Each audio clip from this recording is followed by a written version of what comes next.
नमस्कार, मैं अजय कुमार। आप देख रहे हैं नेशनल स्टार 24 न्यूज।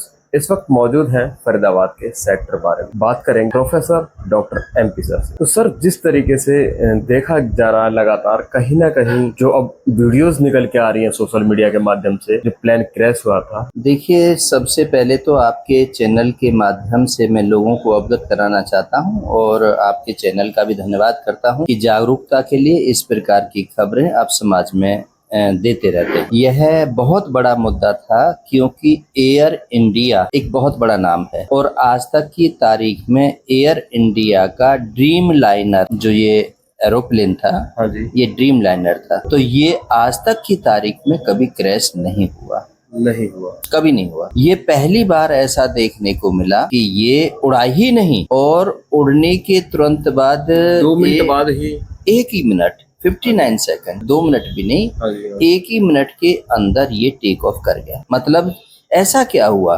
जबकि इसमें डबल इंजन है और हजारों एसेसरीज हैं और इसके बारे में जो लोग हैं, जो डीजीसीए हैं, वो ये बताते हैं कि ये यदि इंजन भी खराब हो जाए तो दूसरा इंजन काम करता है, दूसरा भी खराब हो जाए तो इसके अंदर इतना वो है कि हम इसको कहीं उतार सकते हैं। और मतलब इसमें ऐसा तो किसी भी ने नहीं कहा कि ये क्रैश हो सकता, इसको सेफ मानते हैं इसलिए ज्यादा चलता है। लेकिन ये अचानक जो क्रैश हुआ, इस पर हजारों बुद्धिजीवियों के, हजारों पढ़े लिखों के, हजारों रिसर्च और वैज्ञानिकों के प्रश्न खड़े हो गए कि आखिर ऐसा हुआ क्यों।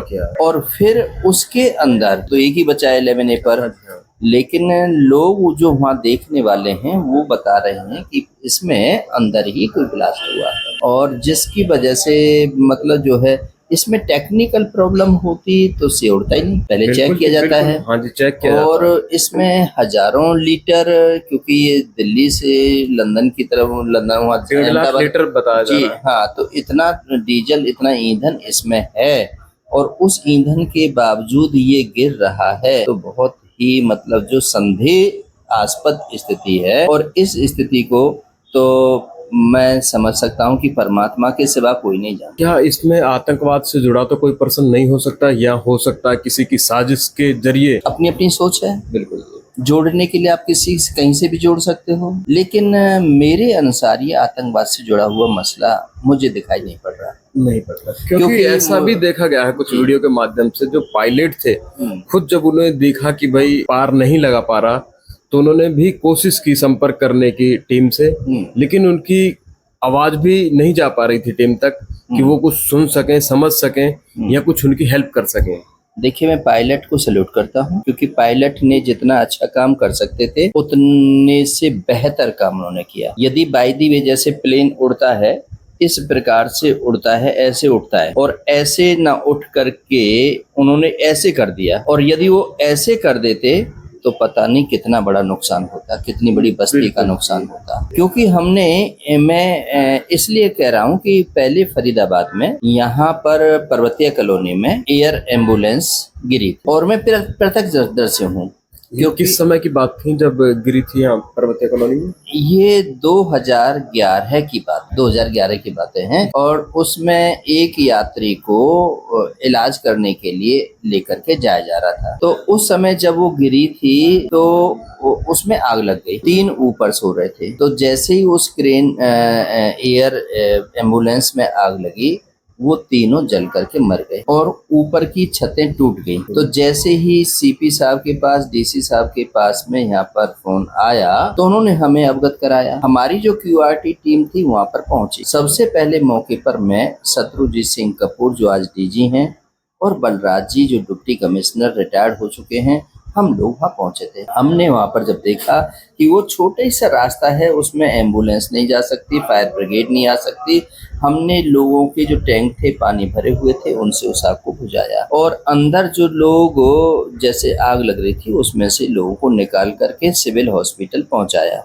मतलब हमने सबको बचा लिया। सब कुछ देखा। तो वो सीन जो देखा हमने, उस सीन से ऐसा पता चल रहा है कि वो भी एयर इंडिया का था, एम्बुलेंस थी एयर इंडिया की। तो पायलट के ऊपर बहुत डिपेंड करता है। बिल्कुल, पायलट यदि सूझबूझ करना हो तो कुछ भी संभावना हो सकती है, लेकिन इस पायलट ने जो उसको बेहतर करना चाहिए था वो बेहतर किया। बेहतर क्या? और इसमें ये इंटरनेशनल फ्लाइट थी, पुर्तगाल, रूस और वहाँ के भी लोग इसमें बैठे हुए थे, सिर्फ भारतवर्ष के ही लोग नहीं थे। हाँ। और उसमें बहुत बड़ा फेस था। बीजेपी के बहुत बड़े लीडर हैं, पूर्व सीएम रहे हैं गुजरात के विजय रूपाणी साहब, बड़े उद्योगपति हैं। हाँ जी। ऐसे महापुरुष और ऐसे ऐसे लोग उसमें थे, थे। उसमें मारे गए। तो साहब 270 लोग, जब 270 घरों के दीपक बुझते हैं ना, जब पता चलता है। बातें करना तो बहुत आसान, कोई भी कह देगा जी जो आया है वो जाएगा, जिसकी जैसे लिखी है वैसा होगा, पर साहब ये कहने की बातें हैं। जिस दिल पर गुजरती है ना अजय बाबू, उसको बिल्कुल पता जी। होता है। जिसकी बहन जाती है, जिसका भाई जाता है, जिसका पिता जाता है, और जो समाज का बड़ा प्रेरक आत्मा जाता है, जो समाज के लिए बहुत कुछ करता है, बिल्कुल जी। वो जब समाज में से चला जाता है, जब वो तो रिक्त स्थान हो जाता है ना, कोई सुख दुख का साथी हम और आप भी हैं। हम और आप भी किसी के ऊपर गर्व करते हैं, वो है, उससे कह देंगे, उसके पास चल पड़ेंगे। क्योंकि ऐसे ही लोग तो हवाई यात्रा करते हैं। हमारे और आपके पास तो पैसा ही नहीं है, बिल्कुल। कहाँ से करेंगे भाई? इतना पैसा कहाँ है हमारे पास जो हम फ्लाइट का फ्लाइट वो की यात्रा करें। और ये बड़े लोग जो हैं ये रोजाना ही सुबह जाते हैं, शाम को आते हैं। तो इसलिए मतलब बहुत दुख की बात है। और मैं तो माननीय प्रधानमंत्री साहब को और गृह मंत्री साहब को निवेदन ही करूंगा कि भविष्य में ऐसी कोई घटना ना हो, इसकी पुनरावृत्ति ना हो। इसलिए उड़ान से पहले इन सभी की जांच पड़ताल अच्छे तरीके से कर ली जाए, और जो नई टेक्नोलॉजी है उसके आधार पर इनका प्रशिक्षण किया जाए। और यदि कहीं पर भी कोई होता है तो, क्योंकि इसमें कोई किंतु परंतु नहीं हो। यदि कोई अस्वस्थ है, कोई जुकाम है, खांसी है, बुखार है, तो उसको फ्लाइट नहीं उड़ानी चाहिए।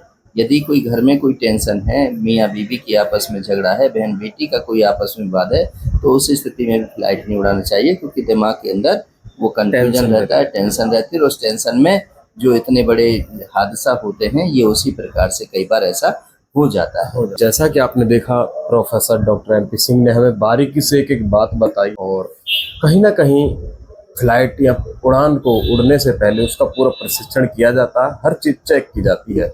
आखिर ऐसी क्या कमी रह गई थी? तो एक बहुत ही बड़ी दर्दनाक दुर्घटना थी। उन सभी महान भावुकों को हमारी तरफ से, उनकी आत्मा को भगवान शांति प्रदान करें। ऐसी तमाम खबरों से जुड़े रहने के लिए देखते रहें national star 24 news. Ajay Kumar के साथ, जय हिंद, जय भारत।